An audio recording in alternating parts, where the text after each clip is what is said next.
lunchtime debate, we'll be discussing the benefits and limitations to mixed-sex and single-sex PE classes, and which is better to use in certain situations. Mixed-sex versus single-sex classes has established into a long-standing debate, which has divided opinions for a long time. Vast amounts of research has been carried out since the 1970s, looking at the advantages and disadvantages it poses for boys and girls. The leading point in the debate is the differential access to activities on the PE curriculum offered to boys and girls. Research carried out by Lehmans and Elia were paramount in examining the curriculum in PE, showing how boys were socialised into male activities such as football and cricket, and girls were socialised into female activities such as netball and gymnastics. With the big issue of gender stereotypes in PE left unchallenged and often produced by the teacher, PE's inspiring effect can make the future seem bleak.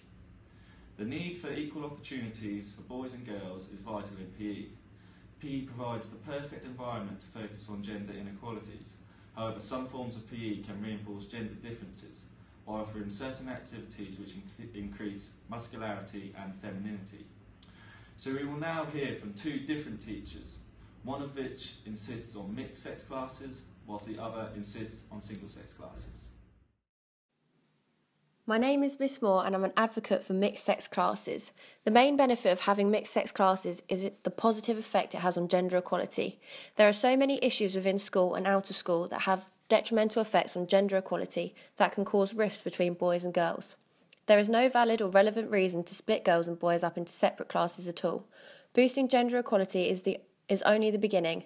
There are so many other reasons to do it. I've had experience of both single-sex and mixed-sex classes, and the overall behaviour of both classes was much better in mixed-sex classes. Girls have a civilising impact on boys during lessons and enhance their performance. I've had the odd girl complain about a boy being a pest or a nuisance, but generally the supporting role of a girl results in positive effects for themselves and boys.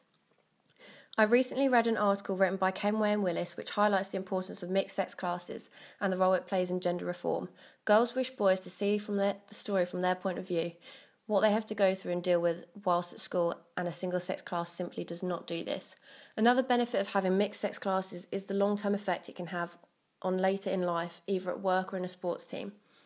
When children leave school and go to work, at some point they will have to work with the opposite gender, form relationships, communicate and empathise with one another. This would also happen when you join a sports team, and children that have only been educated in single-sex classes would lack this experience and confidence to do so. As well as this, gender discrimination, girls' participation rates are very low. However, some research suggests that physical activity rates within mixed-sex classes are considerably higher than those in single-sex. The overall perception of children is that mixed-sex classes are more enjoyable and a better environment to learn in. Now we have heard from Miss Moore, let's hear from another teacher who has a very different view. My name is Mr. Smith, and I'm all for single-sex classes. First of all, one of the reasons my school enforces single-sex classes is for the practicalities of choosing which sport the class will participate in. For instance, it is much easier to plan a PE lesson for single-sex classes. This opinion is backed up by research carried out by Hill and Knowles. Imagine having to plan a lesson for rugby with girls and boys. Another reason we split boys and girls up is to prevent boys controlling the PE environment and making it less enjoyable for the girls. The boys can get particularly competitive and put the emphasis on themselves and consequently winning, and most of the time girls get left out. However, when there is just girls' class, I find they really enjoy playing and competing with each other. I actually disagree with the points made by Miss Moore regarding girls' participation rates. I've read numerous papers concluding different facts to her points. Best states that overall participation in PE is considerably higher in single-sex classes than mixed. In most cases, this is down to girls enjoying PE more, feeling more comfortable and coming out of their shell.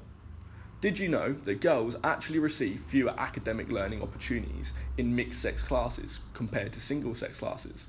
Again, like with the other points I made, this is down to the fact that boys can be a harassment and distraction for the girls. Girls are afraid of putting their hand up and answering a question for fear of getting it wrong and receiving verbal harassment from the boys. This can happen in all academic subjects as well as PE.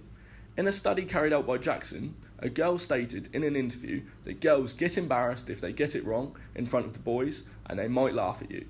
This leads me on to my final point, that girls and boys actually prefer being in single-sex classes. Research shows that if given the choice, students would choose single-sex classes for reasons such as it is more enjoyable, less likely to get injured, and receiving more opportunities. As you can see from points made by both Miss Moore and Mr. Smith, both believe there are benefits to mixed-sex and single-sex classes. So let's look at some research and find out some evidence. Research has been carried out to support both mixed-sex and single-sex PE. A study carried out by Mackenzie found that mixed-sex classes scored higher with participation rates, management skills, gameplay and free play during PE. Also, a study carried out by Stables found that girls preferred PE and mixed-sex classes rather than single-sex classes. However, a study carried out by Osborne found that students preferred single-sex classes to mixed-sex classes. Interpersonal issues, effort and cooperation, same-gender interaction and contact sports were all highlighted as issues. Finally, a study carried out by Olafsson found that girls preferred single-sex classes because they were embarrassed to perform in front of boys, said they were often stared at, were put off by traditional team sports and military-style drills, while suggesting that single-sex classes would be a good way to boost attendance and enjoyment. So as you can see, mixed-sex classes and single-sex classes both pose many benefits and some limitations. However, the application of mixed-sex and single-sex classes should be situational and should be applied with diligence. There are many benefits to both mixed-sex and single-sex PE classes, so it would be wrong to recommend one and not the other. One main issue stands out to me within this debate, and many other important issues within PE, and that is female attitudes and participation. There are many strategies that can increase female participation rates within PE and promote positive attitudes within females. Most importantly, these strategies can be implemented in mixed-sex and single-sex classes, so you as a teacher can use either depending on your preference and which works with your class. Firstly, to combat gender exclusivity, the PE teacher can detract attention away from competition and performance. This will shift the focus onto enjoyment whilst reaching your own goals. For example, this can be done through adventure PE and would have positive knock-on effects including pleasure, cooperation and increased participation. Secondly, another strategy to increase female participation within PE is to involve females in the curriculum design and emphasise the importance of being a role model to teachers and parents. Murphy highlights that the lack of role models can be a factor in girls' participation rates, whilst Bauer goes on to state that participation levels in PE are based on parental encouragement and support, so it is massively important to have role models to promote PE.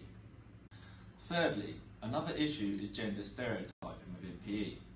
A strategy to start combating stereotypes is to stamp it out right at the top, right from the start. So increasing PE teachers' awareness of gender stereotyping and discourses through teacher training courses, workshops and development days. Research carried out by Azarito identified this as an effective way of starting to decrease gender stereotypes within PE. Finally, the importance for boys and girls to cooperate and work with one another in PE is highlighted by research mentioned earlier.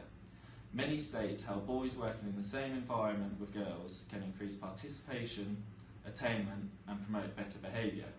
Therefore, a strategy to implement this would be to use gender-neutral sports to allow boys and girls to compete against one another. A perfect sport which is massively underused in the curriculum for various reasons is korfball. Korfball is a mixed gender sport which promotes gender equality, teamwork, communication and is very enjoyable. Korfball helps eliminate gender stereotypes too, because there are no male or female roles within the game. Other sports such as cricket, volleyball and tennis can also be used to help promote teamwork between boys and girls. All these sports are very easy to plan and differentiate for all pupils. To conclude, it is clear that mixed-sex classes and single-sex classes still divide opinion upon many professionals and researchers. However, the important lies with there being many positives to both methods, which can be used in certain situations. There are a number of strategies to implement via both mixed-sex and single-sex classes that can decrease negative issues within PE. With the continued use of all these strategies and others, we can improve physical education as a whole.